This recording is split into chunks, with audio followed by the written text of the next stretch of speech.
Alhamdulillahi haqqa hamdih. Alhamdulillahi hamdan katsiran tayyiban mubarakan fih. Nahmaduhu wa nasta'inuhu wa nastaghfiruhu wa nastahdihi wa natubu ilaih. Wa la na'budu illa iyyahu wa natawakkalu alaih. Allahumma fasalli wa sallim wa barik ala sayyidina wa habibina wa syafi'ina wa maulana Muhammad wa ala alihi wa ala ashabihi wa dhurriyyatihi wa man sara ala nahjih wa sanna bisunnatih wahtada bihadiyih wa man tabi'ahum bi ihsanin ila yaumi liqa'i rabbih. Amma ba'd, uhayyikum bitahiyatil islamiyah, tahiyatin thayyibatin mubarakah, tahiyatin min indillah, tahiyati ahlil jannah. Assalamu alaikum warahmatullahi wabarakatuh.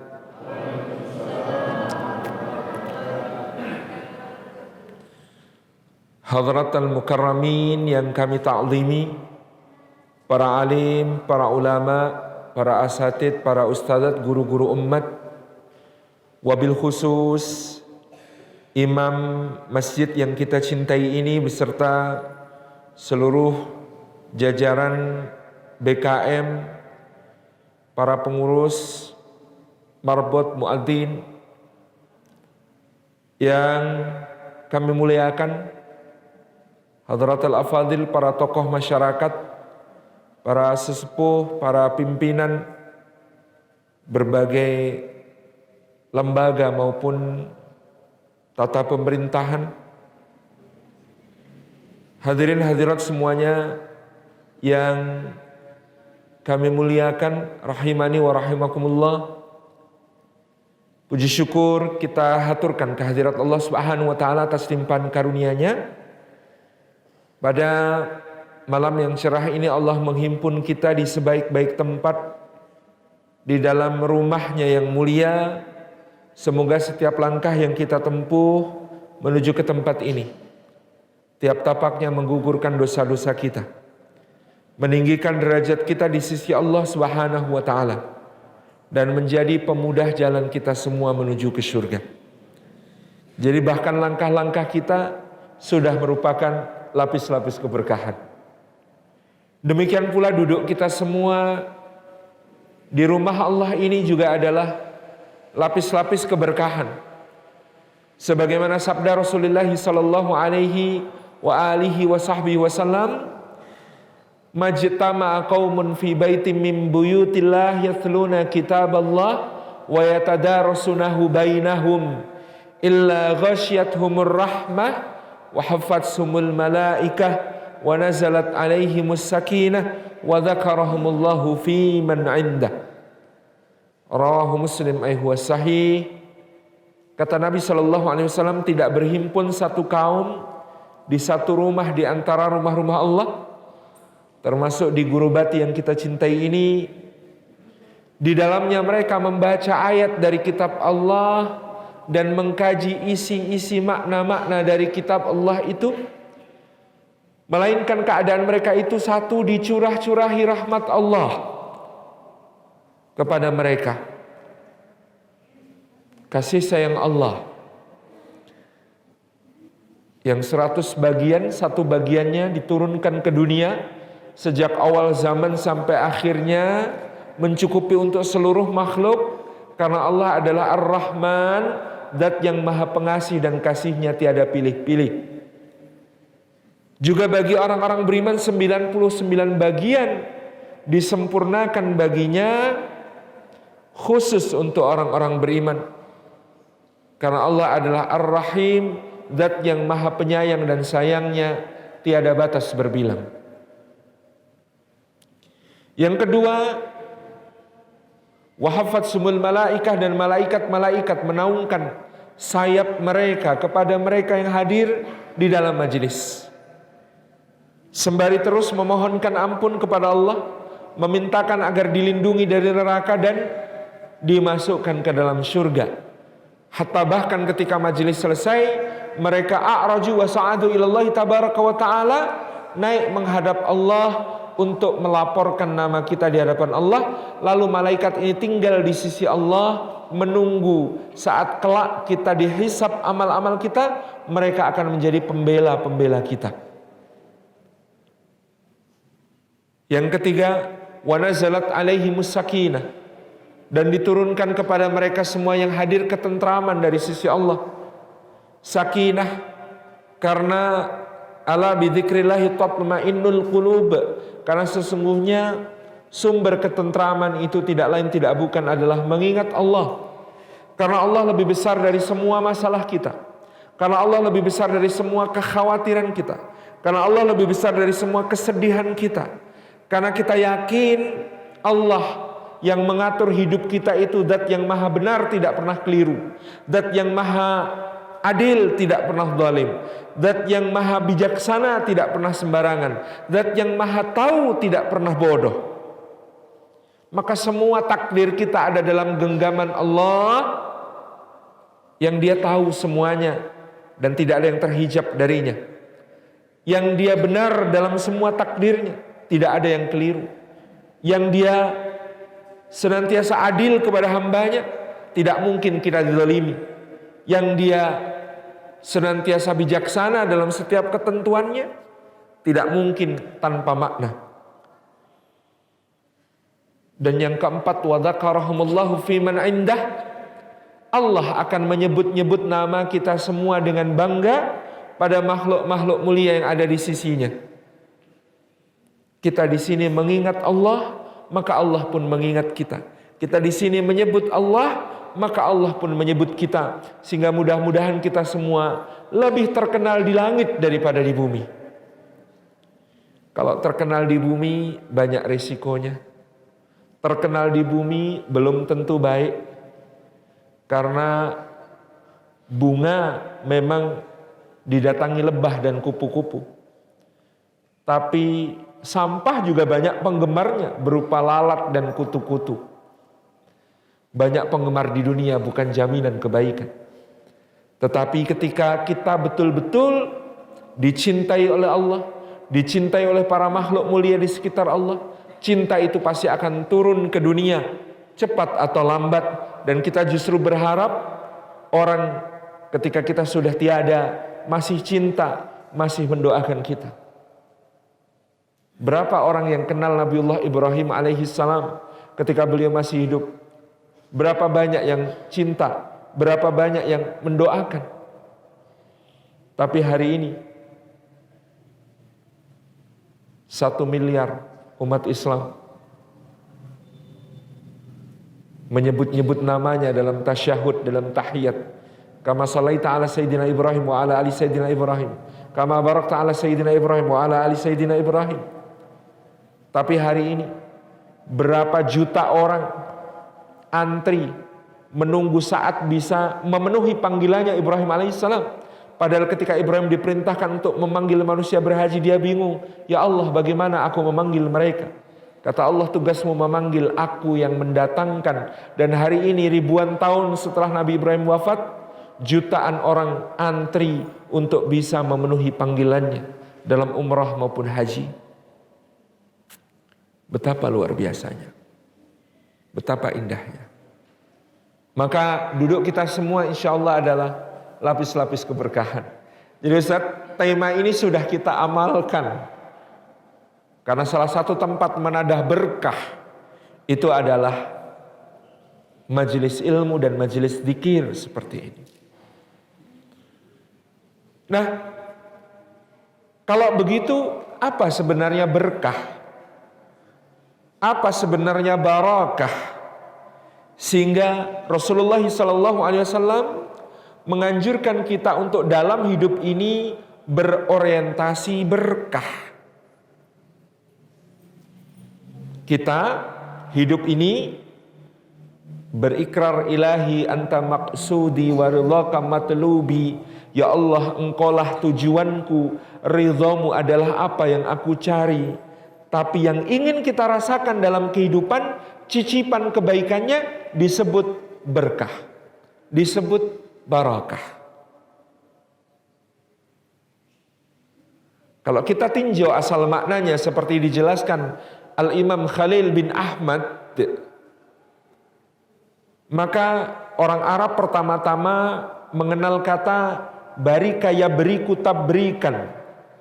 Kata ini dipakai untuk menyebut unta yang menderum di oase, di wahah, di mata air yang terletak di tengah gurun pasir. Di mana ketika menderum di wahah, di oase itu, sang unta ini ternaungi oleh pepohonan yang rindang, semilir angin sejuk menerpanya, dia minum dari mata air dengan puas, dan dia beristirahat untuk mengumpulkan bekal menempuh perjalanan panjang berikutnya mengarungi padang pasir. Inilah asal katanya barika yabriku tabrikan. Lalu mereka orang Arab menambahkan huruf alif menjadi baraka yubariku barokatan untuk menyebut sebuah keadaan yang terasa indah, nikmat, penuh dengan kebaikan, meskipun keadaan di sekitarnya panas, gersang, tandus, tapi dia merasakan keindahan dan keagungan itu. Baraka yubariku barokatan. Lalu diturunkanlah makna baraka yubariku barokatan itu dalam 3 unsur. Lapis-lapis makna dari kata berkah itu, yang pertama adalah al-luzum was-subut. Nikmat yang tetap dan terus melekat, tidak pernah meninggalkan seorang hamba. Jadi lapis pertama dari makna berkah adalah nikmat yang luzum was-subut, nikmat yang tetap dan terus melekat. Yang dimaksud di situ, kata para ulama, adalah nikmat iman. Nikmat setinggi-tinggi nikmat, seagung-agung nikmat. Itulah kenapa para khatib kadang-kadang membaca Alhamdulillahilladzi an'amana bi nikmatil imani wal islam wa hiya a'dhamun ni'am. Segala puji bagi Allah yang memberikan kita nikmat iman dan nikmat Islam, dan dia adalah seagung-agung nikmat. Nikmat iman ini menjadi dasar dari keberkahan. Tidak ada keberkahan tanpa adanya iman, dan ini ditunjukkan oleh dalil hadis Nabi sallallahu alaihi wasallam, muttafaqun alaihi, disepakati Imam Al-Bukhari dan Imam Muslim. Ajaban li amril mu'min kana kullu amrihi khair. Menakjubkan urusan orang beriman karena semua urusannya adalah kebaikan, dan itu tidak terjadi kecuali kepada orang beriman.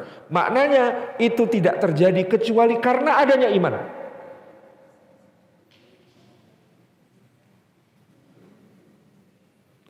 Apa yang menakjubkan itu? Apa yang terlihat bahwa semua urusan orang beriman itu baik?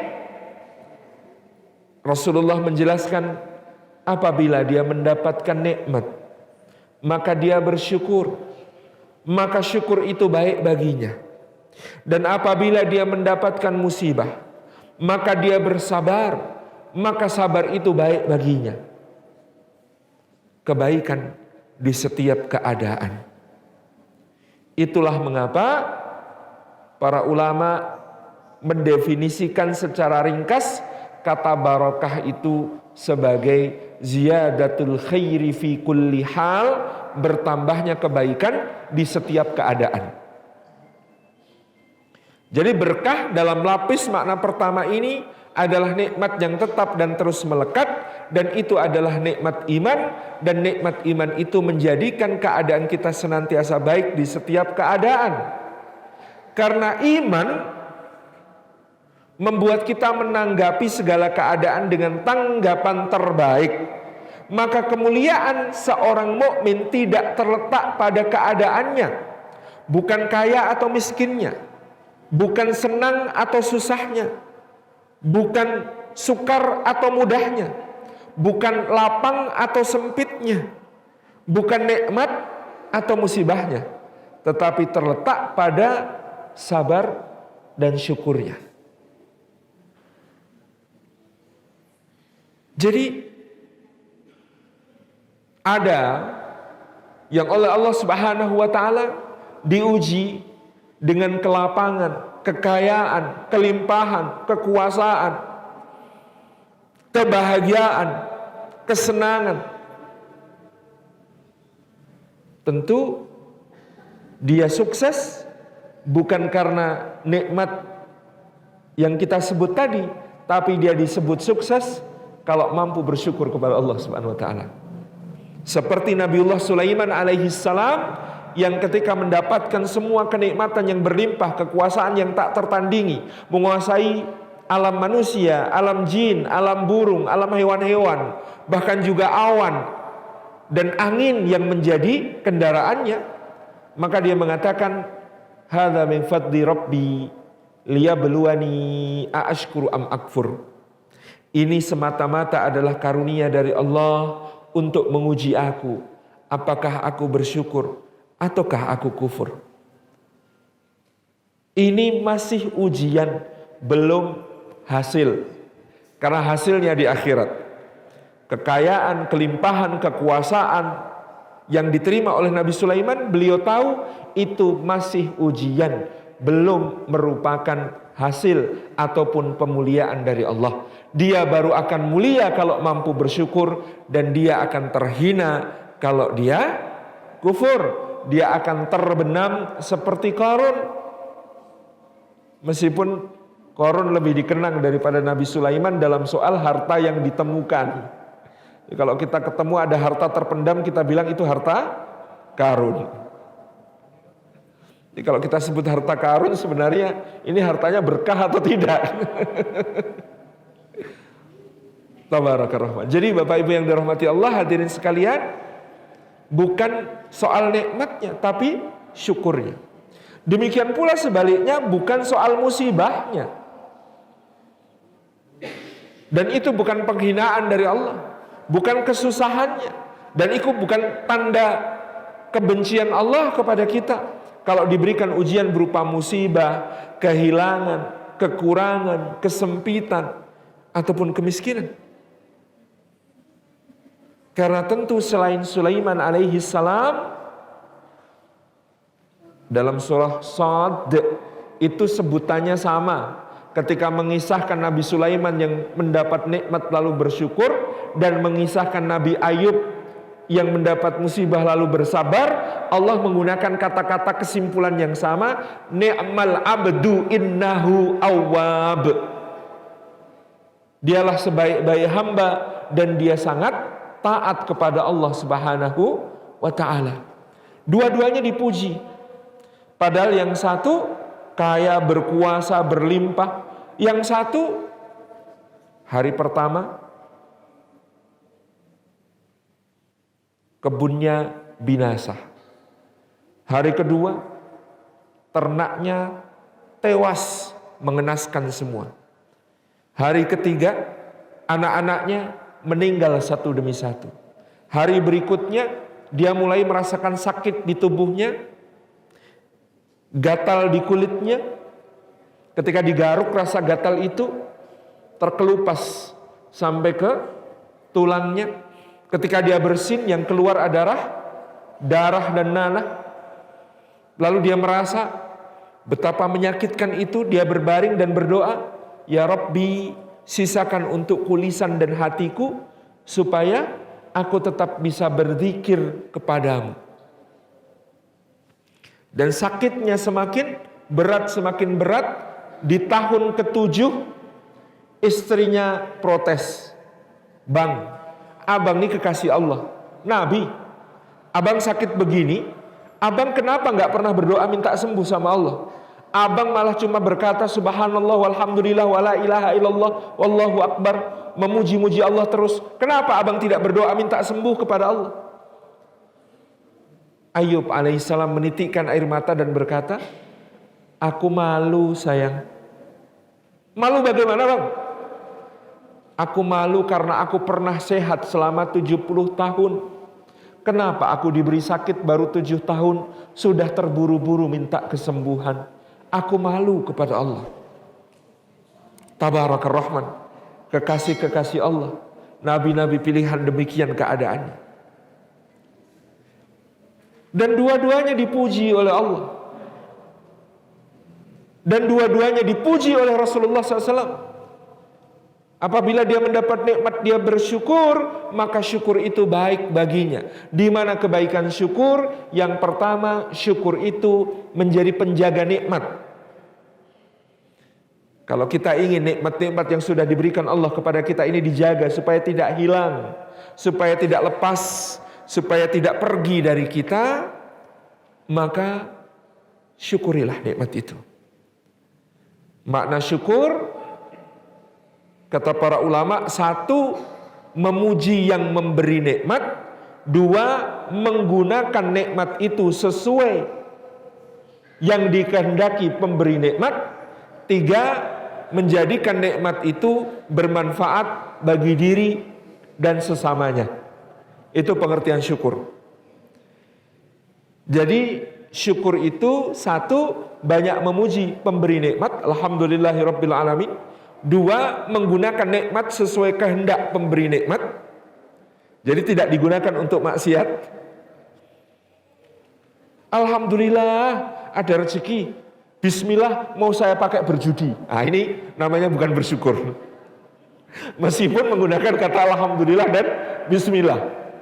Karena pengertian syukur yang kedua adalah digunakan sesuai kehendak pemberi nikmat.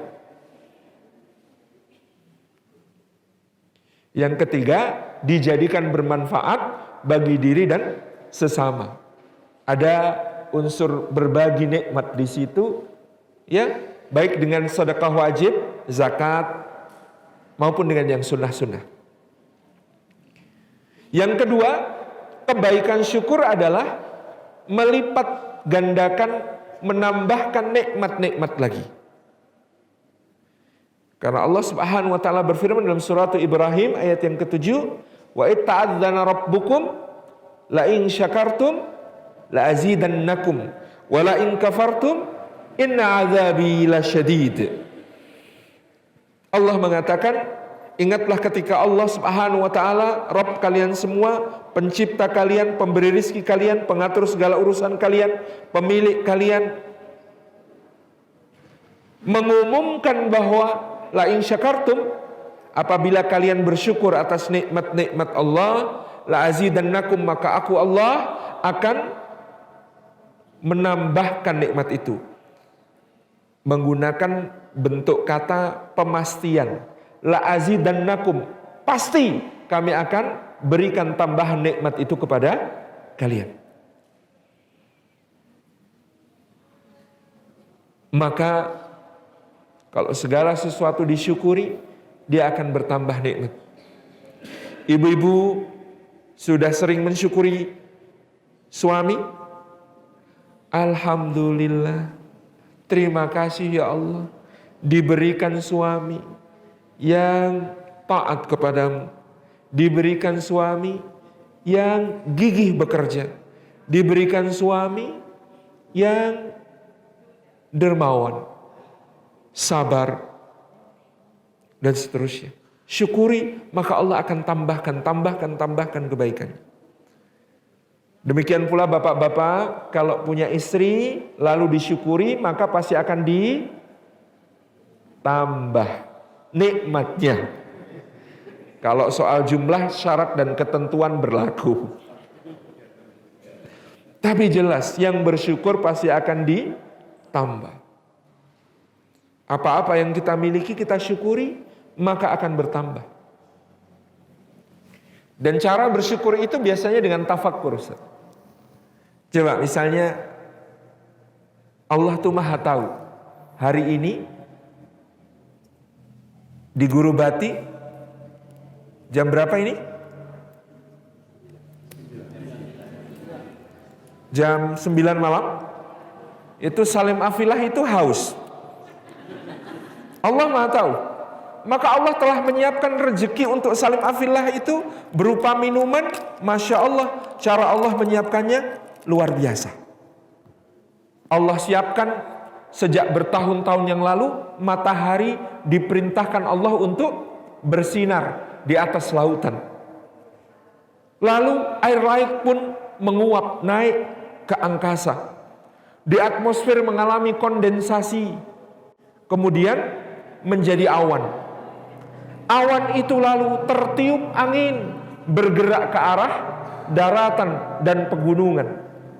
Di atas pegunungan karena perbedaan tekanan udara, dia pun turun menjadi hujan. Ketika turun menjadi hujan, tidak langsung jatuh ke tanah, tapi lihatlah saja, dahan dan ranting, pohon dan kebun basah semua. Lalu dari ranting-ranting dan daun-daun itu dia menetes perlahan-lahan jatuh ke tanah, masuk ke dalam pori-pori tanah, menyusup, berkumpul di bawah, di celah-celah bebatuan. Mengalir di antara celah-celah bebatuan itu dari puncak gunung, turun ke bawah perlahan-lahan, muncul di mata air. Ketika sudah muncul di mata air, maka dia ada perusahaan yang sudah membeli lahannya, lalu memasukkan air itu ke dalam botol. Ketika sudah masuk ke dalam botol, entah sudah lewat berapa tangan, entah sudah jadi jalan rezeki berapa orang, entah ini dari mata air, kayaknya bukan di Maluku Utara, tapi mungkin di Jawa atau di Sumatera atau tempat lain. Dia telah sampai ke sini, dihantarkan oleh makhluk-makhluk Allah melalui pengaturannya yang luar biasa. Dan saya yang hausnya hari ini telah ditetapkan rizkinya sejak sebelum saya diciptakan, maka air ini yang berasal dari cerita yang sudah saya ceritakan tadi sampai kepada saya, dan kemudian saya buka botolnya.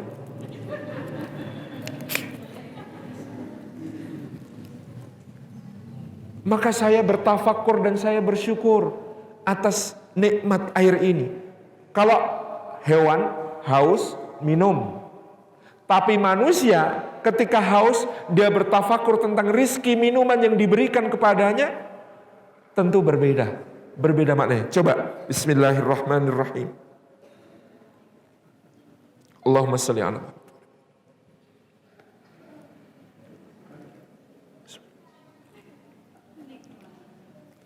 Ada manis-manisnya. Padahal air bening, padahal air putih, Masya Allah.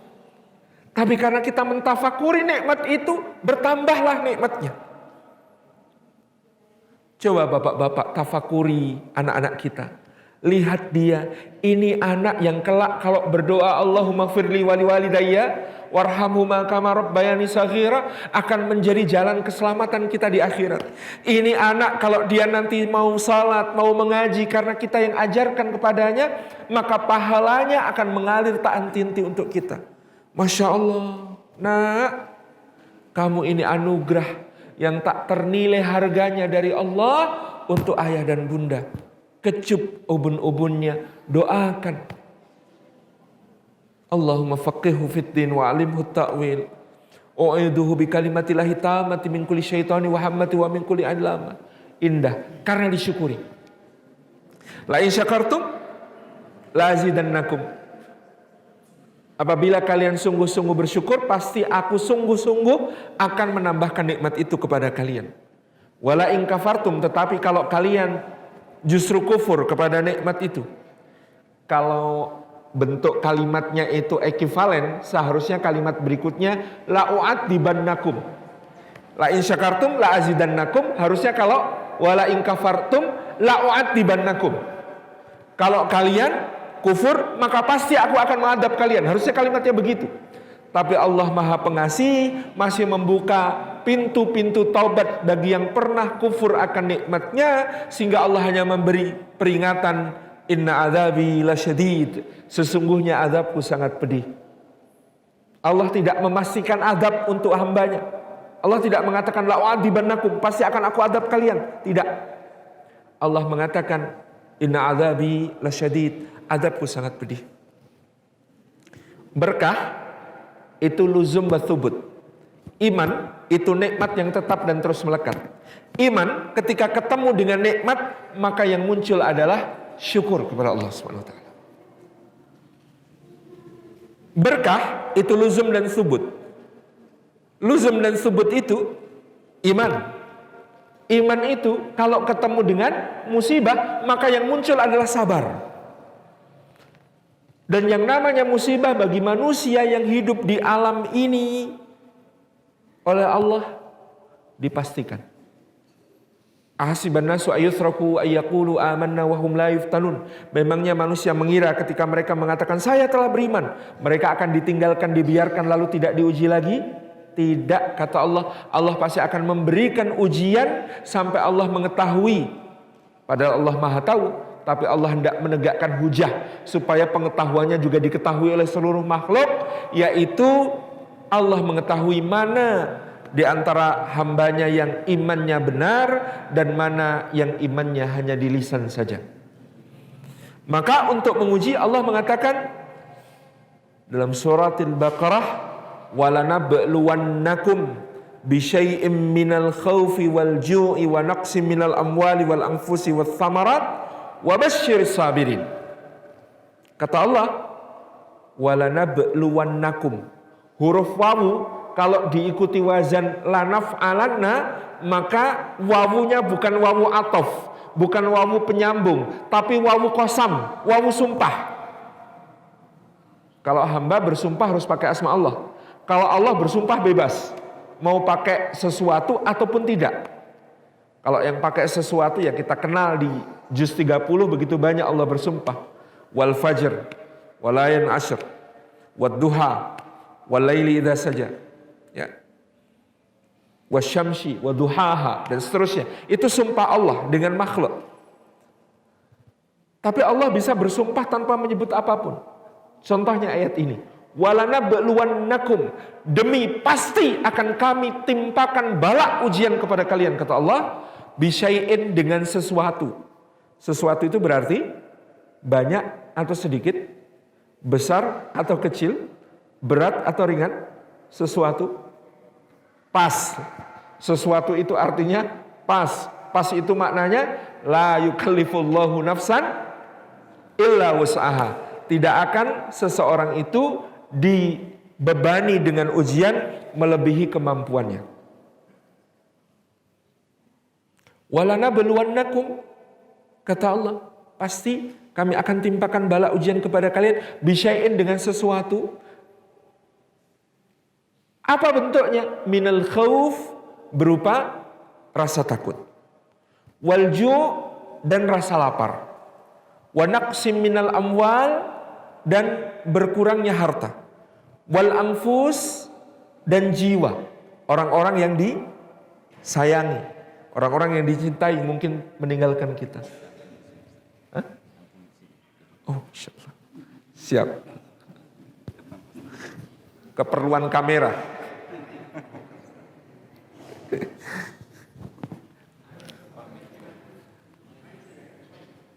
Oh, mic-nya. Masalahnya mic-nya. Sami'na wa ata'na. Oh, kok suara saya jadi berubah? Baik. Wa naqsim minal amwal, berkurangnya harta, wal anfus, dan jiwa, orang-orang yang kita cintai, dipanggil oleh Allah misalnya, wathamarat, dan buah-buahan. Kata sebagian ulama maknanya dan meleset panen yang ditanam, diperkirakan harusnya panennya sekian, ternyata tidak sesuai. Yang menjadi hasil tidak sesuai dengan apa yang direncanakan, diproyeksikan. Itu semua bentuk ujian dari Allah Subhanahu wa ta'ala. Al-khawf, kita takut corona, takut sakit, takut besok pekerjaan semakin tidak jelas, dan lain sebagainya. Walju', lapar. Tentu ada yang disengaja, ada yang tidak disengaja. Ujian lapar yang disengaja ya, Ramadan besok kita berpuasa. Wa naqsim minal amwal, berkurang harta. Mungkin selama pandemi Covid pendapatan turun, dan lain sebagainya. Harus mulai mengurangi tabungan untuk konsumsi dan lain sebagainya.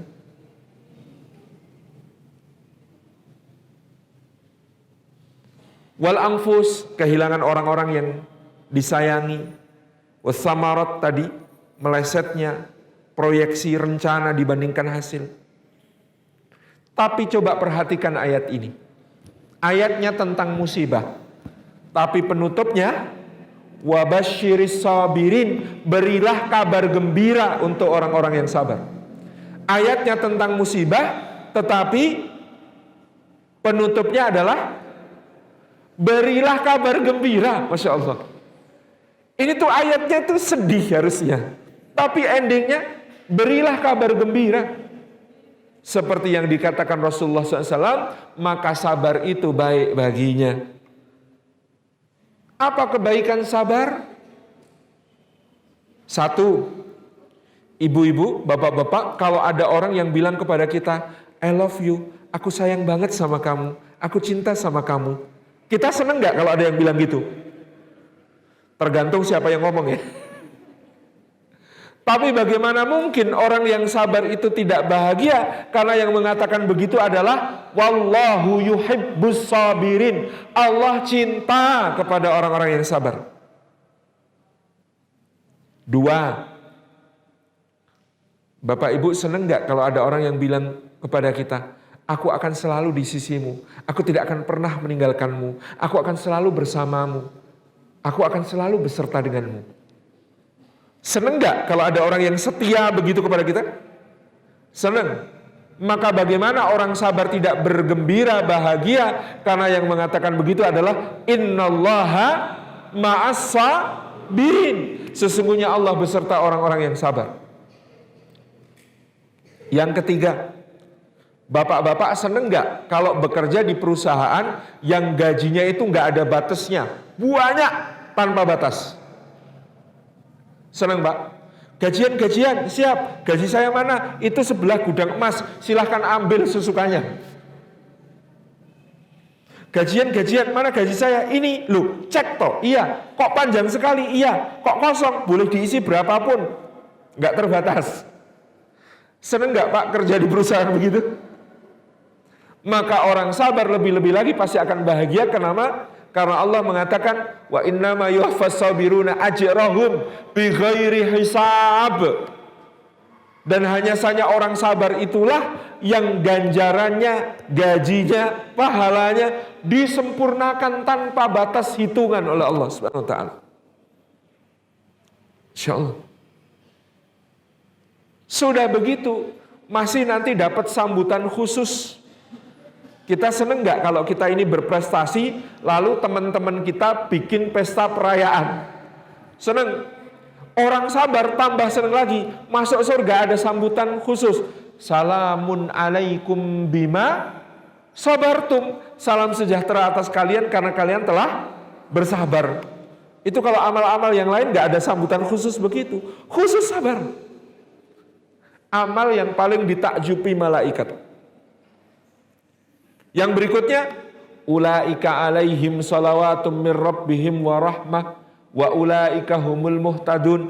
Orang-orang sabar itu adalah orang-orang yang atas mereka terdapat salawat, jaminan kebaikan dari Allah Subhanahu wa taala, wa rahmah dan juga kasih sayang Allah. Wa ulaika humul muhtadun dan mereka itulah orang-orang yang mendapatkan petunjuk. Jadi dapat jaminan kebaikan, dapat rahmat, dapat petunjuk. Kok kalau dipikir-pikir kebaikannya sabar jauh lebih banyak. Masya Allah tabarakar rahman. Itulah tadi yang kemudian disebutkan Rasulullah, dan sabar itu baik baginya. Lapis-lapis keberkahan ada di situ, di dalam syukur maupun di dalam sabar. Ini makna pertama. Lapis makna pertama dari berkah, yaitu al-luzum wa subut. Nikmat yang tetap dan terus melekat. Yang kedua, Bapak Ibu yang dirahmati oleh Allah Subhanahu wa taala, lapis makna berkah yang kedua adalah an-nama wa ziyadah.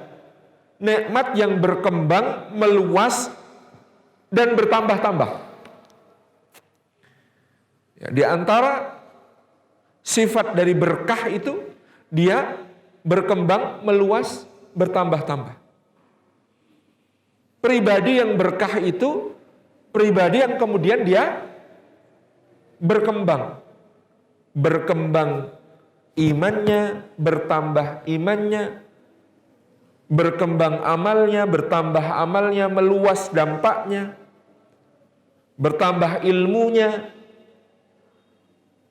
bermanfaat bagi sesama. Kita ada ketemu orang berkah itu, lihat wajahnya saja Masya Allah, jadi ingat surga. Dengar dia ngomong, tambah ilmu kita. Lihat dia diem, kita ikut zikir dengannya. Dia berjalan, kita ingin berlari. Dia melakukan satu amal, kita pengen melakukan yang lebih dari dia. Pribadi yang berkah.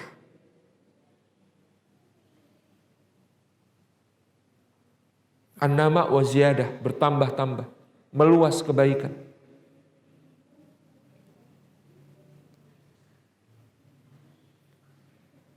Dan penting untuk kita menjadi orang yang memburu berkah itu, yang kita perluas, jangan yang bikin hisab kita repot, tetapi yang bikin hisab kita ringan. Karena tugas hidup itu, kan kita mau jalan ke pengadilannya Allah nanti di akhirat. Memperbanyak bekal, mempersedikit beban. Memperbanyak pembela, mempersedikit penggugat. Itu kan, hidup di dunia itu kan kalau disederhanakan harusnya begitu. Memperbanyak bekal, mempersedikit beban. Memperbanyak pembela, mempersedikit penggugat di depan Allah Subhanahu wa taala. Nama wa ziyadahnya itu di sini. Nambah bekal dan nambah pembela. Nama wa ziyadah. Maka bukan soal bapak ibu itu punya apa, tapi dengan punya apa itu bisa melakukan amal apa. Bukan soal punya rumah, tapi dengan rumah itu akan ada kebaikan-kebaikan apa yang hadir. Bukan soal punya motor atau mobil, tapi dengan motor atau mobil itu kebaikan-kebaikan apa yang bisa hadir. Bukan soal punya berapa hektar lahan pala, tapi dengan itu berapa kebaikan yang bisa hadir. Itu yang perlu kita siapkan jawabannya kepada Allah Subhanahu wa taala. Karena kalau dia hanya bertambah harta, bertambah kekayaan, itu namanya memperbanyak beban. Tapi kalau dengan harta itu terjawab digunakan untuk apa, maka dia insya Allah memperbanyak bekal. Ada sepasang suami istri baru menikah. Ketika mereka sudah menikah, sang suami ini mengontrak rumah karena mampunya baru mengontrak, belum bisa membeli rumah di sebuah kampung di dalam kota, dan itu perlu lewat gang yang kalau sepeda motor lewat harus dituntun sampai ke tempat itu. Begitu sampai di rumah itu, mempersilahkan istrinya masuk, dia minta maaf. Maaf ya sayang, belum bisa belikan kamu rumah. Adanya rumah kontrakan dan sempit seperti ini. Sabar ya. Kata istrinya, gak apa-apa bang. Rumah itu enggak wajib. Oh iya ya dek ya. Iya, yang wajib itu sholat. Masya Allah. Loh terus kamu gak pengen punya rumah dek? Pengen mas, tapi rumah di surga. Kalau di dunia, asalkan bersamamu, pindah-pindah kontrakan aku juga rela. Kata suaminya, Masya Allah ya dek, kalau semua istri di dunia kayak kamu, KPK bubar dari dulu. Gak diperlukan lagi.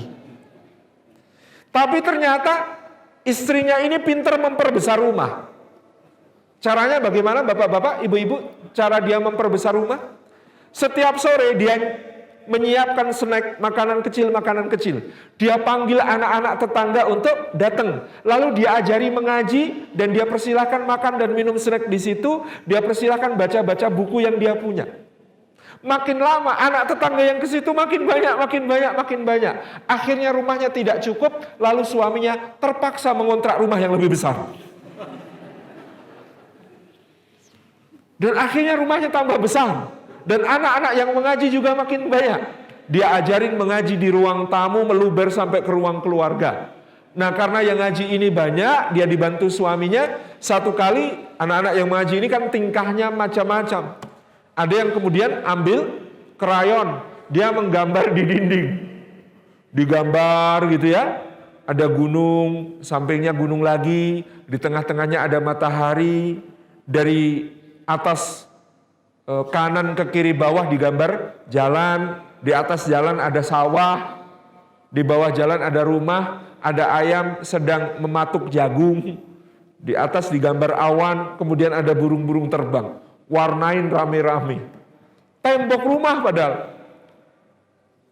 Qadarallah wa masya'afa'al, pada saat itu si pemilik rumah sedang mengecek keadaan rumah yang dikontrak ini. Marahlah dia. Saya mengontrakkan rumah bukan untuk dirusak seperti ini, coret-coret gak karuan, kotor seperti ini. Anak-anak yang ngaji karena ada yang marah, lari keluar. Sang suami minta maaf kepada si bapak, mohon pengertian, nanti akan dicat lagi dan lain sebagainya. Tapi si istri masuk ke kamar nangis. Lawang anak-anak cuma ngaji, nyoret-nyoret tembok sedikit kan besok bisa dicat lagi, gitu aja kok dimarahi. Kan kasihan, nanti kalau nggak mau ngaji lagi gimana? Nah, ketika istrinya nangis itulah suaminya berdoa kepada Allah. Ya Allah, kalau memang punya rumah itu baik, ya Allah, bisa untuk ngaji anak-anak yang banyak ini, dan nggak ada yang perlu ngomel-ngomel lagi kalau mereka nyoret-nyoret tembok. Ya sudah ya Allah, kalau begitu kami nggak keberatan dikasih rumah. Loh, Bapak Ibu keberatan nggak dikasih rumah? Karena semua yang dikasih itu ada hisabnya, ada pertanyaannya. Wong kita dulu waktu kecil minta uang sama ibu, Bu minta uang 5.000. Apa pertanyaan ibu pertama? Hah? Buat apa? Lah minta sama ibu saja ada pertanyaannya, apalagi minta sama Allah. Minta sama Allah itu pertanyaannya double. Pertanyaannya satu, bagaimana kamu mengambilnya? Dua, bagaimana kamu membelanjakannya? Dua-duanya ditanya. Makanya saya sering tanya sama akhwat, pernah berdoa, ya Allah minta suami yang soleh. Pernah begitu? Berdoa begitu? Ada yang belum dikabulkan? Karena Anda belum jawab ketika minta sama Allah, ya Allah minta suami yang soleh. Allah tanya, buat apa? Memangnya kalau punya suami soleh buat apa? Iya kan? Nah, teman-teman akhwat, punya suami soleh penting nggak? Punya suami soleh itu penting nggak? Yakin? Perhatikan, dua nama yang disebut di dalam Al-Quran sebagai wanita terbaik suri toladan orang beriman sepanjang zaman. Dua wanita terbaik sepanjang zaman suri toladan orang beriman. Satu namanya Maryam. Siapa suaminya? Nggak ada. Dua namanya Asiyah. Siapa suaminya? Fir'aun. Soleh atau tidak? Jadi suami soleh penting atau tidak? Ini ngetes ya. Ini ngetes. Jadi dua wanita terbaik sepanjang zaman itu ternyata yang satu punya suami tapi tidak soleh, yang satu tidak punya suami sama sekali. Jadi kaum sebelah sini ini penting apa enggak? Penting karena Anda pengen seperti Nabi Muhammad SAW yang punya istri Khadijah. Benar? Anda pengen jadi Khadijah atau Aisyah? Khadijah. Kalau jadi Aisyah tentu selain Aisyah ada Hafsah, ada Ummu Salamah, ada Sofia gitu ya.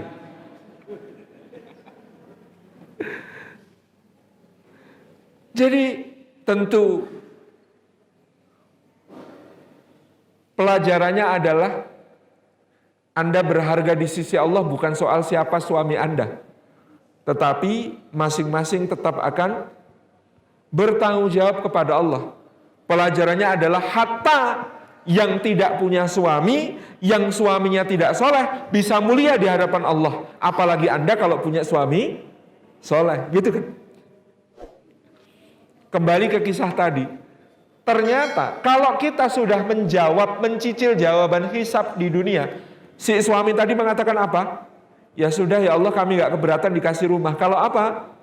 Rumah itu baik, bisa untuk ngaji anak-anak ini. Karena sudah ada jawaban di dunia, ini akan meringankan di akhirat. Maka ternyata pada suatu saat ketika sang suami ini pulang dari satu pekerjaan di luar kota, dia didatangi oleh tetangga sebelah istrinya ini. Tetangga agak jauh, rumahnya di tepi jalan, rumahnya besar, ya, jauh lebih besar daripada kontrakannya. Di Ustadz, buat rumah saya itu dibeli toh di Ustadz. Saya itu BUE, butuh uang. Segera ya di Ustadz. Loh kok ditawarkan ke saya, kenapa Bu? Lah iya kalau dibeli di Ustadz kan nanti dipakai untuk pengajian-pengajian toh. Saya dapat pahalanya toh itu.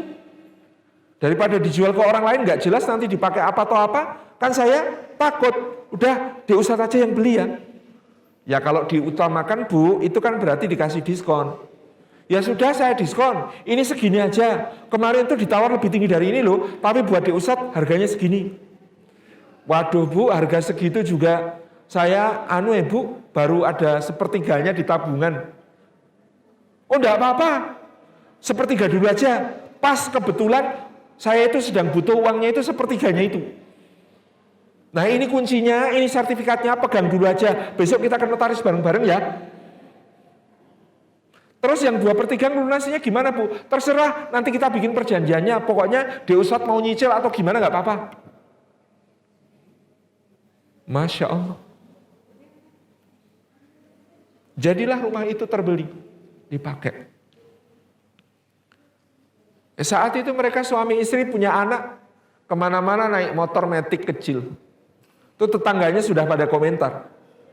Mas Ustadz, itu motornya kalau bisa ngomong nangis lu itu. Kok bisa? Lah motornya kecil dinaikin orang gede-gede kayak gitu.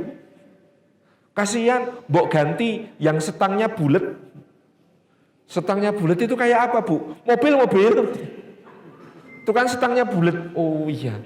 Kata istrinya, sabar Mas, gak usah dipikirkan. Wong naik motor bisa lebih mesra kok.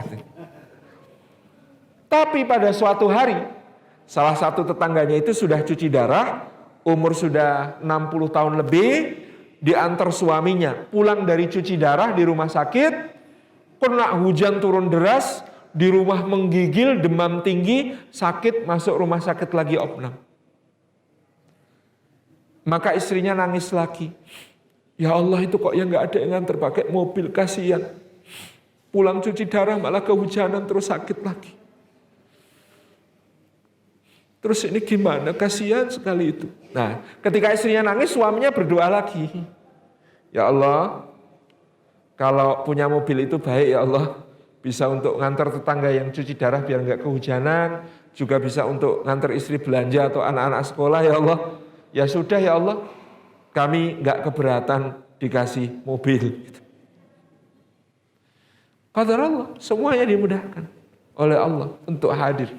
Jadi kalau menyiapkan jawaban, inilah yang disebut nama waziyadah yang sebenarnya, bahwa ketika kita memiliki harta, memiliki karunia dari Allah, manfaatnya bertambah, meluas, kebaikannya dirasakan oleh banyak orang.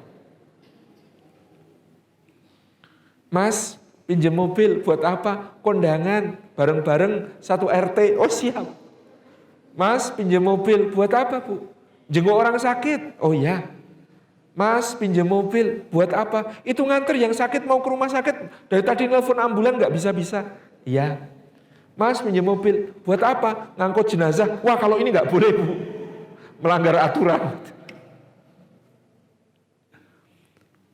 Pak mau pinjam rumah untuk apa? Arisan. Ya boleh, tapi nanti ada pengajiannya sebentar. Saya kultum ya Bu. Oh iya. Pak, pinjam rumah untuk apa? Pengajian bulanan? Oh boleh. Untuk pengajian mingguan, oh boleh. Untuk pengajian harian, oh boleh juga. Masya Allah. Berkah, bertambah-tambah. Nama wa ziyadah. Ini lapis kedua makna dari berkah. Terakhir yang ketiga, makna dari keberkahan adalah as-sa'adah, kebahagiaan. Jadi bahagia itu makmum shaf ketiga dari berkah. Dia bukan di depan, bukan tujuan. Bahagia itu makmum. Ngikut kepada ketaatan yang kita lakukan. Maka bahagia yang dimaksud dalam berkah adalah bahagia karena ketaatan. Seperti Rasulullah SAW mengatakan, barang siapa yang amal solehnya membuat dia bahagia dan dosanya membuat dia bersedih, maka dia adalah mukmin. Nah, kita ini harus melatih supaya kita bahagia itu bukan karena benda-benda, bukan karena sekedar nikmat-nikmat, tapi bahagia karena taat, bahagia karena beramal soleh.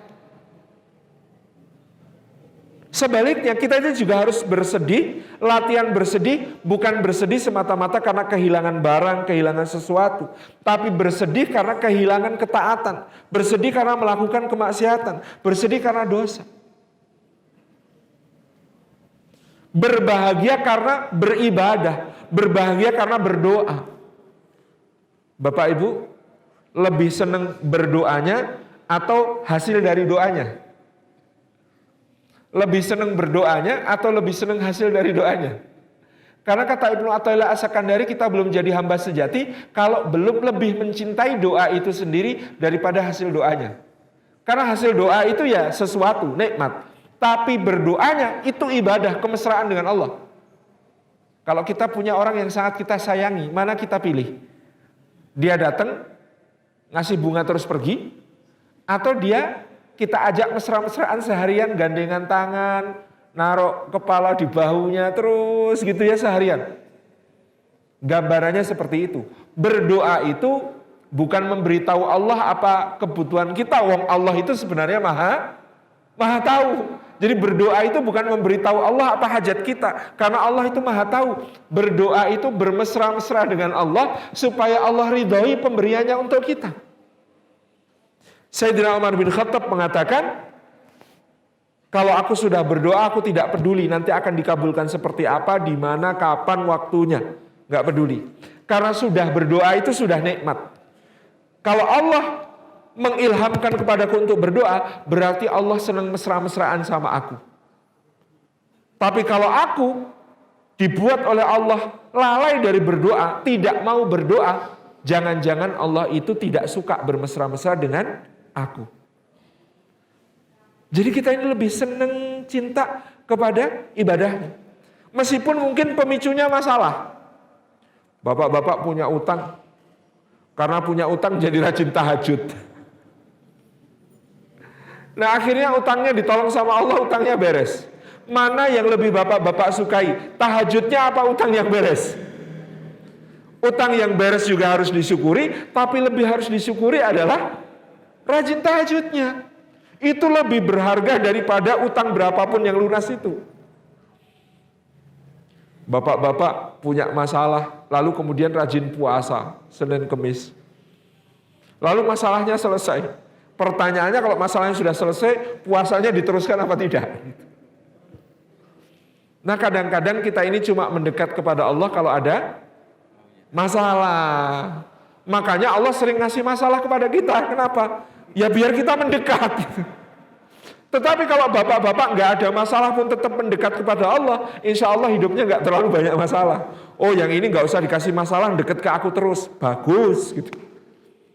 Kalau yang ini, kata malaikat, yang ini gimana ya Allah? Lah ini kalau mendekat kepada aku, kalau cuma ada masalah ya, kasih masalah aja lah, biar dia mendekat terus kepada aku. Kayak saya dulu pernah diprotes, ada orang bilang, Allah itu adilnya di mana? Loh, kenapa mas? Itu orang brengsek, sholat bolong-bolong, puasa nggak pernah, ibadah jarang. Tapi sekali dia itu minta sama Allah berdoa, kok kabul, kok diwujudkan. Saya ini kurang apa? Lah itu, kurang itu. Sholat juga rajin, berjamaah, puasa juga sunnah saya lakukan. Dari dulu berdoa kok nggak dikabul-kabulkan. Terus saya tanya kepada beliau, penjenengan Anda sudah pernah didatangi pengamen? Apa hubungannya? Saya cuma tanya, pernah nggak didatangi pengamen? Iya pernah. Apa yang Anda lakukan kalau pengamennya itu suaranya cempreng, kacau, sengau, paro, fales, sumbang, bikin telinga sakit, bikin perut mules. Apa yang dilakukan pada pengamen seperti itu? Kan jenengan orang baik, kan Anda orang baik, saya bilang. Oh ya, cepet-cepet tak kasih uang biar cepet pergi. Baik. Kalau pengamennya, kebetulan saya tahu, dia itu fansnya Ebit GAD. Kalau pengamennya, suaranya persis kayak Ebit GAD. Apa yang akan Anda lakukan? Merdu, syahdu, gitu ya. Apa yang akan Anda lakukan? Dia terus bilang, kalau kayak Ebit GAD ya saya tahan dulu, minta minimal 1 album, tapi nanti belakangan akan saya kasih amplop tebel. Lalu saya berkata, jangan-jangan Allah juga gitu. Maksudnya gimana? Ini cuma jangan-jangan loh ya. Iya, maksudnya gimana? Kalau ada orang jahat, jelek, nakal, banyak maksiat, banyak dosa, minta sama Allah, jangan-jangan Allah berfirman kepada malaikat, cepet kasih, aku nggak suka lihat mukanya. Biar cepet pergi dia. Tapi kalau ada hamba yang soleh, baik hati, tidak sombong, gemar sedekah, berdoa sama Allah, Allah bilang sama malaikat, jangan dikasih dulu. Aku seneng ya denger doanya dia itu. Aku seneng ya denger suaranya dia itu. Aku tuh seneng tunggu 1 album selesai. Baru nanti dikasih. Masa Gusti Allah kayak begitu? Tanya dia. Ya enggak tahu, wallahu alam bisawab. Tapi dia lalu berpikir, mungkin juga ya enggak tahu. Kan intinya bagaimana bersangka baik kepada Allah dan tidak tergesa-gesa soal doa. Wong Nabi Ibrahim saja yang kekasih Allah, doanya ada baru dikabulkan 4200 tahun kemudian. Doanya Nabi Ibrahim yang mana? Rabbana wa ba'ats fihim rasulam minhum yaslu alaihim ayatik wa yuzakkihim wa yu'allimuhumul kitaba wal hikmah wa yuzakkihim. Itu kan doanya Nabi Ibrahim ketika mendirikan dasar-dasar Baitullah Ka'bah. Ya Allah, dan bangkitkanlah di sini. Utuslah untuk kaum yang ada di sini seorang rasul dari kalangan mereka sendiri yang akan membacakan ayat-ayat-Mu kepada mereka, yang akan mengajari kitab dan hikmah, yang akan mensucikan mereka, ya Allah. Itu Nabi Ibrahim berdoa. Nabi Ibrahim berdoa. Kan bayangannya itu doa, ya kira-kira nanti anaknya Ismail atau cucunya Ismail akan jadi jawaban dari doa itu. Ternyata baru dikabulkan dengan diutusnya Rasulullah Sallallahu Alaihi Wasallam. Padahal jarak antara Rasulullah Muhammad SAW dengan Nabi Ibrahim itu dihitung oleh Ibnu Abbas, jarak antara Muhammad Sallallahu Alaihi Wasallam dengan Isa Alaihissalam 600 tahun, jarak Isa dengan Musa Alaihissalam 1200 tahun, jarak antara Musa dengan Ibrahim Alaihissalam 2400 tahun. Di jumlah total 4200 tahun. Ada doanya Nabi Ibrahim baru dikabulkan 4200 tahun kemudian. Tapi ternyata dalam soal doa itu ternyata bukan soal seberapa cepat dikabulkan, tapi seberapa besar menjadi kebaikan. Nabi Ibrahim itu berdoa hanya untuk kota Mekah. Tidurnya itu nggak didoakan sama Nabi Ibrahim. Tapi ketika Allah mengabulkan, mengutus Rasulullah, maka Allah mengatakan wa ma arsalnaka illa rahmatan lil alamin. Tidaklah kami utus engkau Muhammad melainkan untuk menjadi rahmat bagi semesta alam. Semesta alam itu termasuk tidore. Ketika Nabi Ibrahim berdoa, maka bayangannya nabi-nabi itu ya kayak zaman Nabi Ibrahim. Risalahnya itu umurnya sesuai umur nabinya. Begitu nabinya wafat, ganti nabi lain, risalahnya ganti lagi. Tapi ternyata Allah mengabulkan dengan Nabi Muhammad SAW yang risalahnya berlaku sampai hari kiamat. Maka dalam soal berdoa kepada Allah, yakini ini. Apa yang kita tidak minta saja, Allah ngasih. Ibu-ibu pernah minta udara yang cukup untuk bernafas? Ya Allah, minta udara yang cukup untuk bernafas. Kita kayaknya nggak mungkin berdoa seperti ini kecuali asmanya lagi kambuh. Tapi Allah nggak pernah lalai memberikan udara. Allah nggak pernah lalai memberikan jantung berdetak supaya darah kita mengalir. Allah nggak lalai memberikan kepada kita syaraf-syaraf yang bekerja. Kita nggak pernah minta. Maka pada apa yang kita minta kepada Allah, bersiaplah untuk mendapatkan yang lebih baik, yang lebih utama, yang lebih indah, yang lebih agung. Mari berbahagia dengan ketaatan. Karena bahagia adalah makmum dari keberkahan. Kalau orientasinya kita berkah, maka kita akan memiliki iman, nikmat yang tetap dan terus melekat, sehingga kita mampu bersyukur dan bersabar. Kalau kita memiliki orientasi berkah, maka nikmat-nikmat kita akan terus berkembang, bertambah karena kita gunakan untuk ketaatan. Dan kalau kita berorientasi berkah, maka kita pasti bahagia karena kita itu mudah dibahagiakan dengan beramal soleh, dengan berketaatan, dengan banyak-banyak berdoa kepada Allah Subhanahu wa Ta'ala. Tentu pembahasan tentang berkah masih berlapis-lapis lagi, tetapi karena waktu yang terbatas, ini baru makna dasar tentang berkah. Kita belum membahas misalnya di manakah kita mencari berkah, pada barang-barang apakah terdapat berkah, ya, pada tempat-tempat manakah ada berkah, pada waktu-waktu manakah ada berkah.